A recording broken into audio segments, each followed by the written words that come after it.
Hey guys, Mr. Milton here. Today we're going to talk about factoring to solve quadratics. So far we've talked about solving quadratics by graphing. We talked about solving quadratics by using square roots. Okay. Um, I always like to talk about why we need these other methods. Remember when we talked about graphing, um, we found that graphing took a long time. Even after we got proficient, really good at it, solving by graphing still took a long time to do. When we solved by using square roots, um, we found that it's pretty difficult to do it when there is a b. If b is 0, then solving by using square roots is pretty good. It's a pretty good option.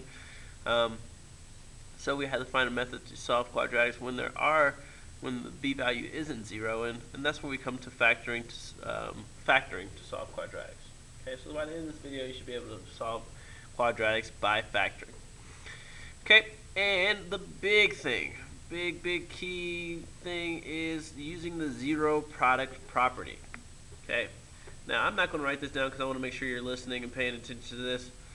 But the zero product property basically says this, and write this down so I know that you listen to me. If the product of two numbers is 0, then at least one of those numbers is 0. If the product of two numbers is 0, then at least one of those numbers is 0. Now, it might seem like common sense to you right now, but this is actually a pretty huge concept, and the reason that we can use factoring in order to solve quadratics. Okay, so one more time, if the product of two numbers is 0, then at least one of those numbers is 0. Okay, and so we're going to look at a couple examples actually, of using the zero product property to solve problems. So number one, we have x plus 5 times 2x minus 6 equals 0.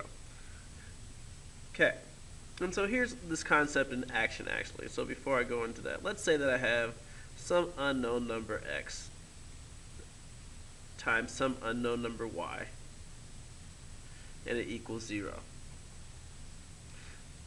Okay, what this is saying is that, okay, maybe x is 5. If x is 5, what does y have to be? Well, y has to be 0, otherwise it wouldn't equal 0. What if y is 6, let's say? X times y. What if y is 6 and it equals 0? What does x have to be? Well, in this case, x has to be 0. Okay, and this is basically what we're going to do for this. We say one number times another number equals 0. We don't know what either of these numbers are. And so what we say, our solutions are, okay, when would this equal 0? What would x have to be in order for this equation to equal 0? Say, okay, maybe x could be, or this number could be 0. So we say, okay, x plus 5 could equal 0. If x plus 5 equals 0, that means x would be negative 5. Maybe this number equals 0. Maybe 2x minus 6 is 0. If 2x minus 6 equals 0, add 6 to both sides. 2x equals 6. Divide by 2.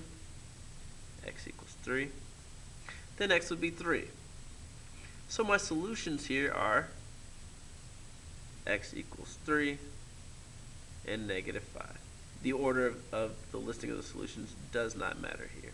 Okay, whatever order you put it in will be fine. And that's all I did. I used the zero product property. Either I'm multiplying two numbers and it gives me 0, so either this is 0 or that is 0. And we find out what x would be to make those 0. Let's do the same thing for number 2. Alright, so again, two numbers multiplied equals 0. So we say, okay, well maybe 3y minus 5 is 0. Okay, and if that were true, then that means that y would be, so we have 3y equals 5 divided by 3.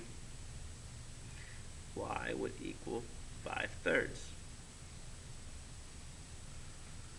Okay, then I'll go here, maybe y minus 2 is 0. What would y have to be to make this 0? I'll add 2 to both sides. Y would equal 2. Okay, and so again, my solution here, y equals 5/3 and 2. Those are my solutions.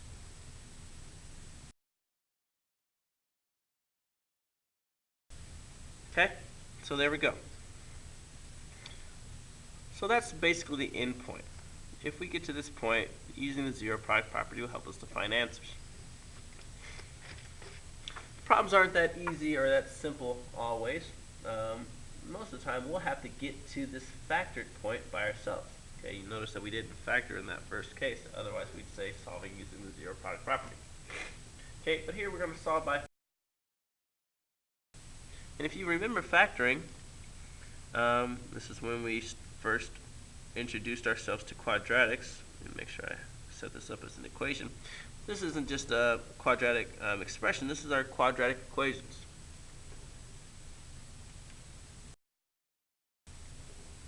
Okay, and so remember the factoring, we used our Xbox method most of the time. We tried to find two numbers that multiplied to give us C. In this case, it's -12. Add it to give us B, the number in front of X. In this case, it's 1. So two numbers that multiply to give me -12 and add to give me +1. That would give me -3 and 4. Okay, you could do the box method. Okay, do this thing, x squared minus 12 minus 3x plus 4x. Remember that these two populate the middle two boxes. Take out the GCF from each row in each column. So here's x. Here they're both negative, so I'm going to take out -3. Here's 4. Here's x. And so now I have my factor of x plus 4 and x minus 3 equals 0. And then you'll notice now that we're at this point where we use our zero product property. Okay, and so two numbers multiplied together give me 0. So that means what would x have to be to make this 0? Well, x would have to be x plus 4 equals 0, -4. What would x have to be to make this 0? X would have to be +3. And there are my solutions. Okay. Trying the same thing for number 4. If you want to, at this point you can look kind of fast forward, see if you got it, try it on your own. Okay, trying to find two numbers that multiply to give me -48, add to give me -8. That will give me 12 and 4, -12, +4. Yep. Alright, and so remember the shortcut is if A is 1, we really don't have to do the box method. I did it this way so you can remember how to do it. But when A is 1, that's kind of our shortcut. We know that those factors that we found will end up in our binomials. Okay, remember x minus 12 equals 0, x plus 4 equals 0, and solve. X could be 12 or -4, and there's our solution. Alright, two more. Here in the fifth example, I'm going to shift my camera just a little bit. Does that work out? Teachers and students, pardon the interruption.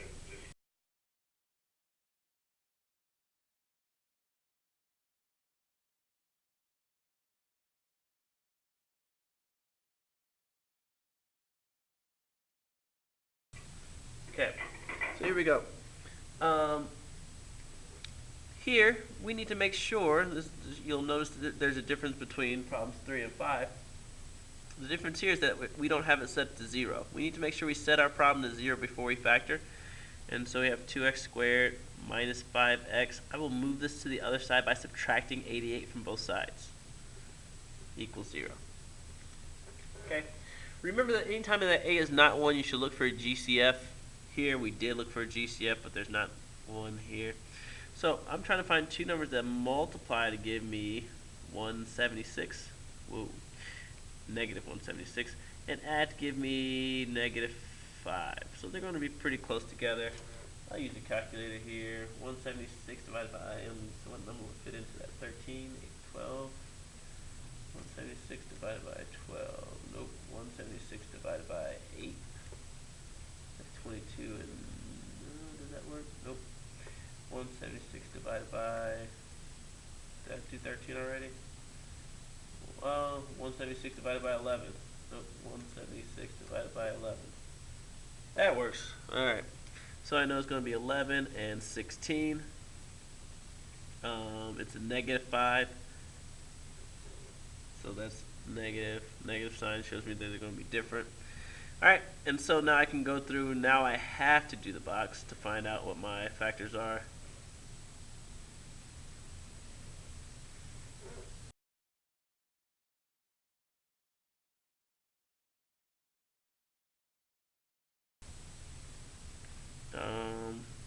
Minus 88.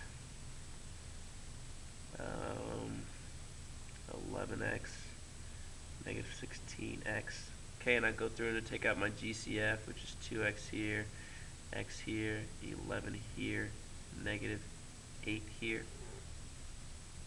So my two factors now, 2x minus 11, or plus 11, sorry, and x minus 8. I solve this, x minus 8, pretty simple, it gets to x being 8. 2x plus 11, 2x equals negative 11, divide by 2, x will equal negative 5.5. Okay, and so there's my solution. X is negative 5.5 and 8.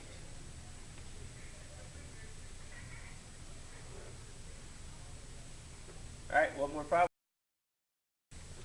We will add 36 to both sides.